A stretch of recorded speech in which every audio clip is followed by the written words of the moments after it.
Le département d'État américain, c'est quoi? C'est le ministère des Affaires étrangères. Secretary of State. Le secrétaire d'État américain. C'est le ministre des Affaires étrangères du président américain. Comprenez que l'Endoki, les démons étaient au ministère des Affaires étrangères des Américains. C'est là où la match s'est jouée. Même les ONG américains ont contredit le ministère des Affaires étrangères des Américains. Non, nous sommes des Américains, nous tous. La vérité est ici. Mais le ministre des Affaires étrangères, le secrétaire d'État, comme on l'appelle en Amérique, a Kanga Kimisunae.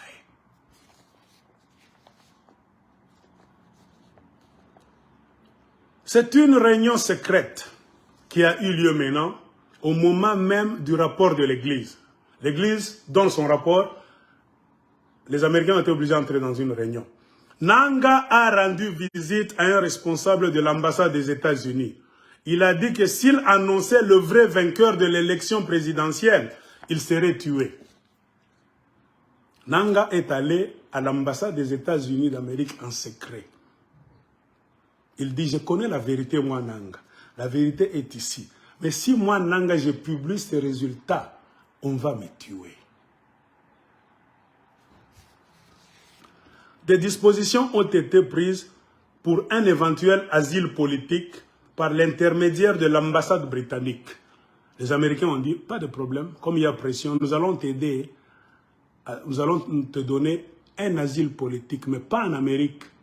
Tu iras à l'ambassade de Grande-Bretagne, nous allons te faire partir en Angleterre.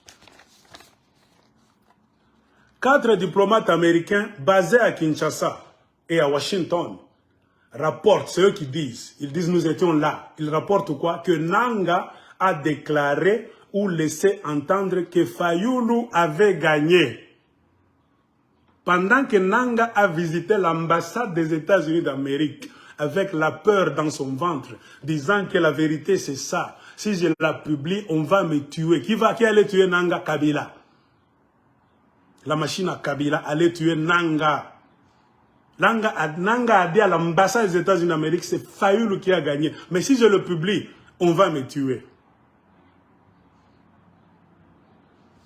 C'est écrit ici, hein, parce que les Congolais trouvent la biche.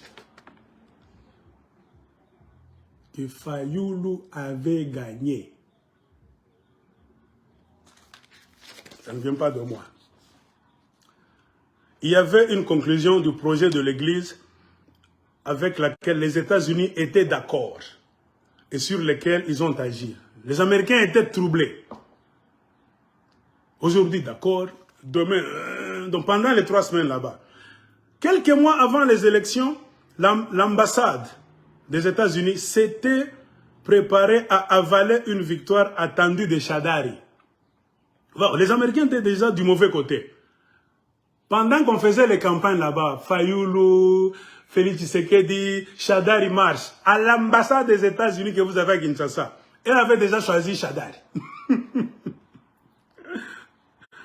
Même avec quelques tricheries de la série, il croyait que bon, on va prendre Shadari.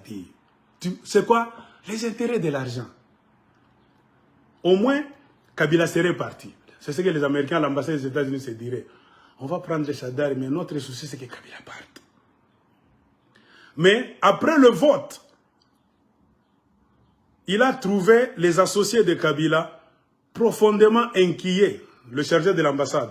Il a trouvé les associés de Kabila profondément inquiets que Shadari est si mal fait que truquer une victoire de Shadari déclencherait des protestations massives et des confrontations sanglantes sur tous les territoires du Congo. Craignant la propagation de la violence, le responsable de l'ambassade des États-Unis et l'envoyé spécial des États-Unis dans la région des Grands Lacs ont clairement fait savoir à Kabila, Joseph, ainsi qu'aux États africains de la région, Rwanda, Ouganda, Burundi, Tanzanie, tout ça, concernés que les États-Unis s'opposaient à la désignation de Shadari. Les Américains ont vu maintenant la tension augmenter. Ils avaient mis Shadari dans leur tête pour que Kabila parte. Même si on triche, nous allons accepter Shadari. Pourquoi? Pas pour les Congolais. Kabila parte. C'est-à-dire, un homme de Kabila peut remplacer pour que notre marche continue. Bon, que Kabila soit à côté. Ils ont même téléphoné les pays aux alentours du Congo. Kabila a alors décidé d'abandonner Shadari, voyant la pression, voyant que l'échec est total. Kabila a alors décidé d'abandonner Shadari au profit de Tshisekedi, Félix, le candidat de l'opposition beaucoup plus faible. Et c'est lui que Kabila croyait pouvoir gérer plus facilement d'après les relations passées. Ça ne vient pas de moi. Kabila a décidé d'abandonner Shadari au profit de Tshisekedi, qui est le candidat de l'opposition le plus faible. Mais le lot bataille de pèse, de pèse, viva, tout ça qu'il faut, parti monnaie, tout ça. Les Américains ont vu sur terrain, USAID, les ambassadeurs, Centre Carter, ils ont vu, parmi les opposants qui étaient là, l'opposant le plus faible, c'était Félix Tshisekedi, qui ne faisait pas de points dans les centres. Moi, je ne veux pas des mensonges. Lisez. Dernier paragraphe. Hein. Vous allez même zoomer dans vos ordinateurs. Ça ne vient pas de moi. Ils ont vu que les deux opposants qui sont là, les trois opposants, Martin Fayulu, Shadari et Tshilombo, selon les résultats des bureaux, tous, le plus faible, zéro Tchamicho. Le dernier, c'est Tshisekedi. Alors, je reprends le paragraphe qui dit « Kabila a alors décidé d'abandonner Shadari parce qu'il y a eu trop de pression au profit de Félix Tshisekedi, le candidat de l'opposition beaucoup plus faible. Et c'est lui que Kabila croyait pouvoir gérer plus facilement d'après les relations passées. Donc Kabila savait que je ne veux pas gérer Fayulu facilement, mais Tshilombo, je vais le gérer facilement. Le président sortant a conservé des solides atouts politiques. Dans le politique n'a bien au Congo. Kabila a toujours des atouts politiques.